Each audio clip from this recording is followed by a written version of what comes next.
Is this thing on? Just kidding. Hello and welcome back to my channel. If it's your first time here, my name is Jannelle and we do all things curly and then some. So if you follow me on IG, you know that I have been talking about doing an interview with Dashell, my diva stylist, yeah. So today we just kind of want to talk about, expectations, what to talk about, what to ask your stylist when going in to get a curl cut and all that fun stuff. So before we jump into that, if you haven't already slammed that subscribe button, what are you waiting for? Go hit that subscribe button, hit that bell while you're at it, turn those post notifications on so that you do not miss a thing. All right, let's jump in. I'm going to just give the floor or table over to Dashell so she can kind of you can just fill them in. I'm Dashell. That's been my name my whole life. I've been curly. I've been curly my whole life. I know, right? Anyways, I've always been curly. And I knew that I wanted to be a hairdresser since birth. So this has been the whole saying, you love, what is it? You never work a day in your life if you love what you do, or something along those lines. Totally true. I love my job. And when I moved to Las Vegas probably 3 years ago, I saw the need that there wasn't a curly specialist here. So that's what needed. Yeah, I mean, there's extensionists and there's balayage artists and colorists and all of those wonderful things, but there wasn't someone who was doing curly hair, or at least there wasn't someone who was doing curly hair how I'm doing curly hair. I live in Las Vegas, so this is where I am full-time. This is where I mark my full books. Hello. She's like, I need some curly hair. And I have a license in Missouri as well, so I take clients in Kansas City. Nice. And I also lived in Dallas, so I take a few clients in Dallas when I'm in town. So those are kind of right now, those are the 3 places that I spend a lot of time on. And I'm in education, so I work for Devacurl. I teach in different cities for them, so sometimes if I need a model last minute, I can reach out for that. But what's cool is I'm going to different cities to provide the information so that people have more access to curly people. Oh, that's awesome. Yeah. I didn't know that. Mm-hmm. Good for you. Yeah, that's what I do. Yeah. And the difference between the different stylists is, a level 1 stylist can give you a great experience. For someone who's never had a curly haircut, who's starting anew on their journey, who just needs someone to say, hey, this is what you do, this is how you do it. They give you the basics, the Curly Girl Method 101, and they are able to create a nice uniform shape. The next step after that is a little bit more advanced to give someone more, different elevations and different volumes and different kind of asymmetrical shapes. They spend a lot of time on creating a nice bob where it's a little shorter in the back and longer in the front, and then kind of building on top of the stuff that a level 1 stylist have learned.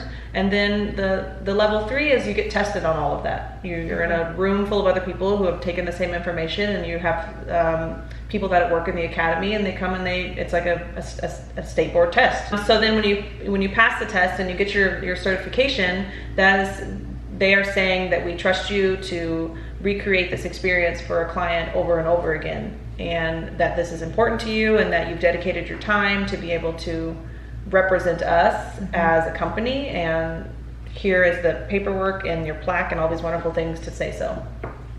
So those are the difference between the levels. The 3. Mm-hmm. So there you go. And I still think that you can get a great experience with someone who's new in the curly journey. It's definitely about the information that's taught between the different levels is the same. It's definitely about how the stylist takes the information and regurgitates that. And then mastering, essentially, right? It's just, okay, you've learned this, now let's master it at all these levels. How can you build on top of that? Awesome. Yeah. Well, that's pretty simple, easy explanation. So there you have it, the differences between the diva stylist levels. Yep. Okay. Yeah. Alexis's haircut is what kind of sparked this conversation. And we probably should let's talk about her haircut for a second and why. That's a good idea. Yeah. She definitely managing people's expectations, and for Alexis, her long-term goals was to have long hair. Yes. So the majority of her hair was not in bad shape, so there was no need for me to cut off more than what needed to go. If she had came in with the expectations of wanting big and pow and this one big full shape, I could have given her that. I would have just had to taken off more length, a lot more length, and then that would have been counterproductive of what her long-term goals were. Yes. your first cut of any kind of haircut when you're doing something different is shocking, right?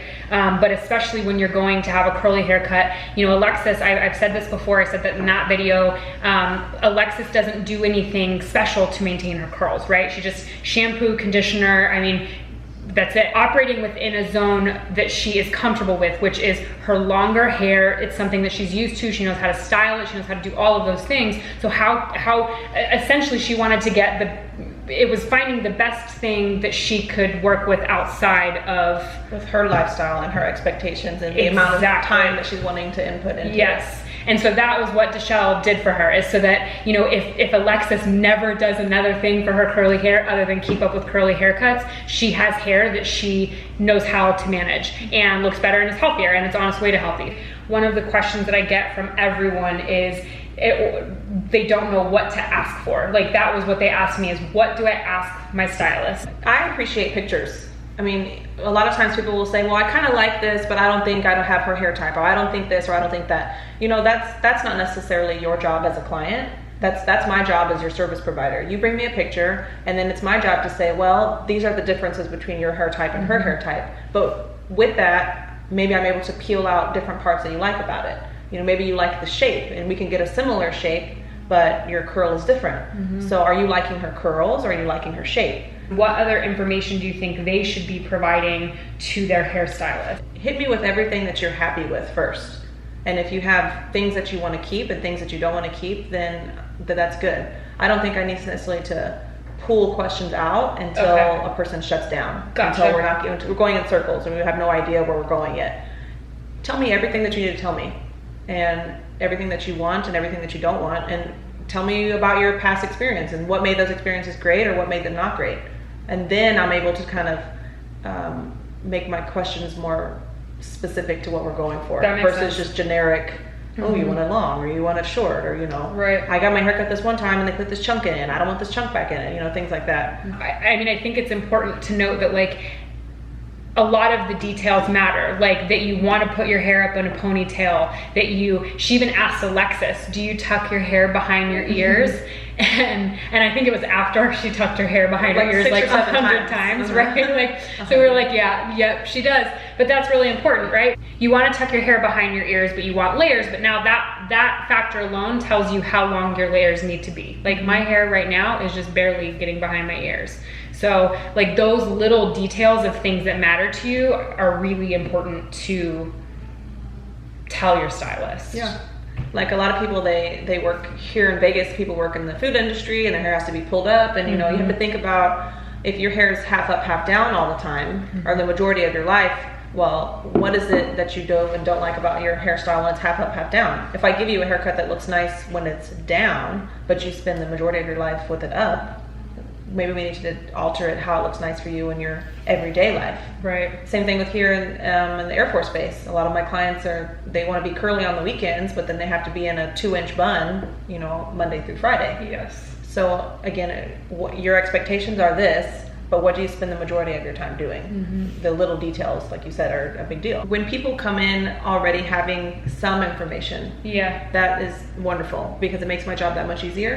I don't have to spend as much time as giving people the basics, but the basics is curly hair is thirsty. How can you make it unthirsty? And then how much time do you have to experiment with products and what works and what doesn't work?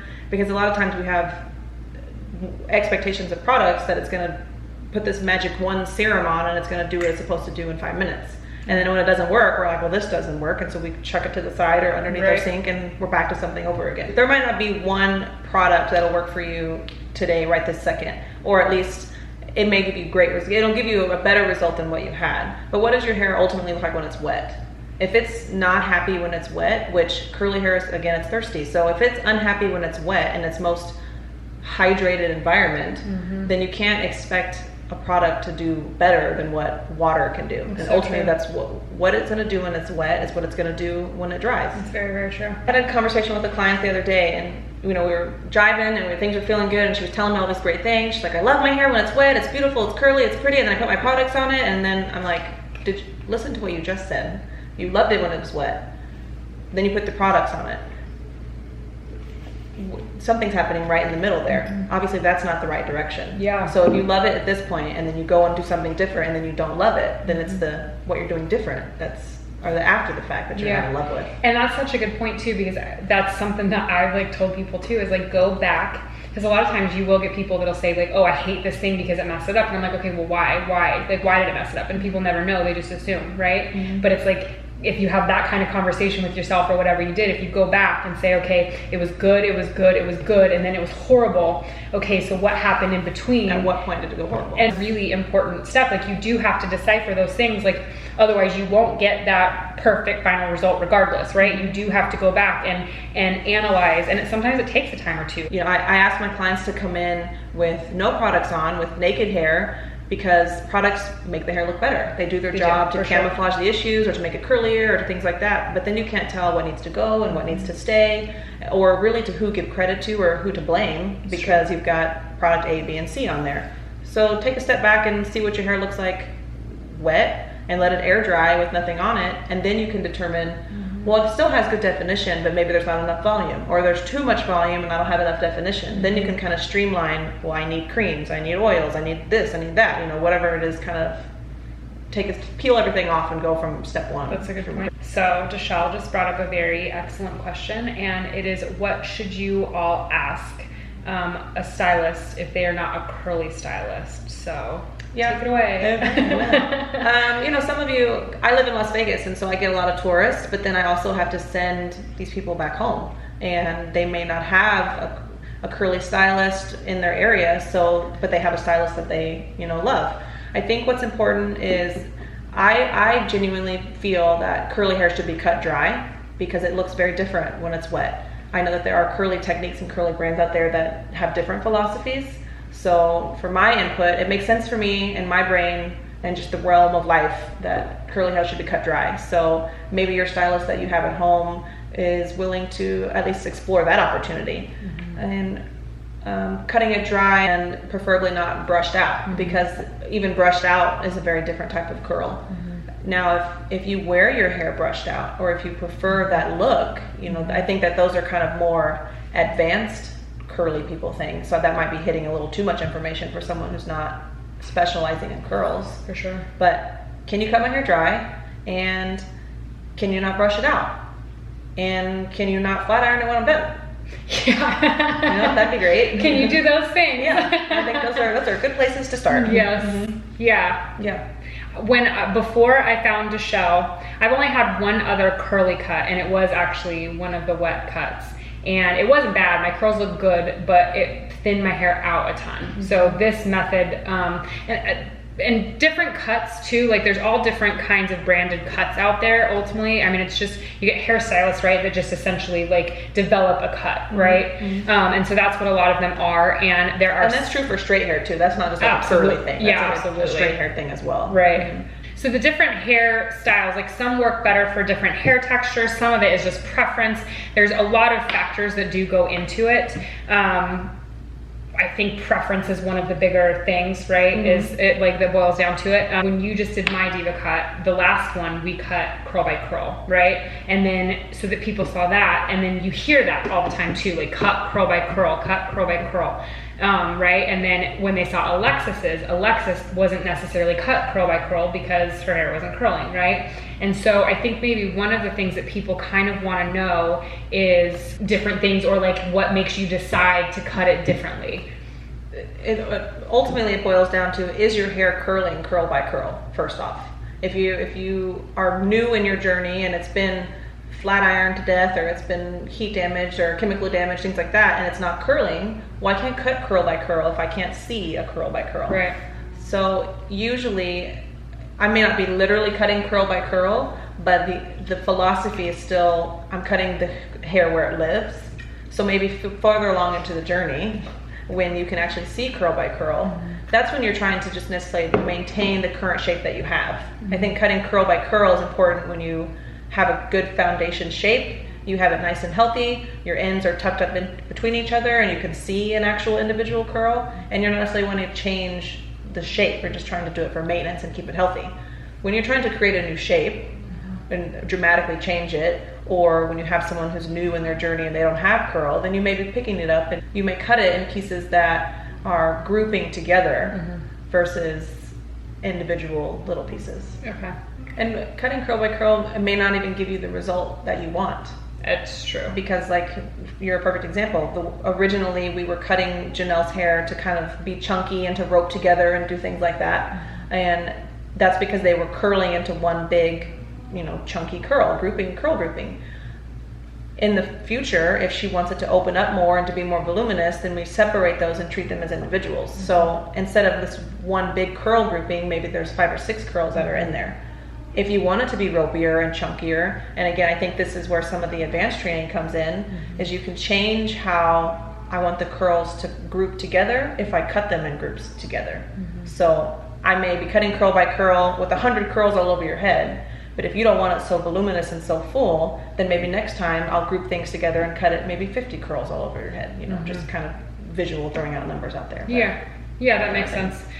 We've kind of touched on that in a few different directions, is expectations. I had this expectation that I would cut my hair, get all the damage off, and then it was just going to bounce back up, and it didn't. And then so I cut it once and it didn't bounce up, and so I thought, oh, okay, well maybe I just didn't get enough of the damage off, so I cut it again. And the thing was, and I think it varies with different curl types, right? But like, you know, just because the dead ends are down here doesn't mean this stuff is healthy either. Do you know what I mean? This might be healthier, and it doesn't work like that. In my curl type especially, I actually have a curl type where the longer my hair gets, the curlier it gets. The shorter is the wavier. It doesn't have as much revolution, time to spin around. Yes, and I need that. It just depends on the type of damage, you know.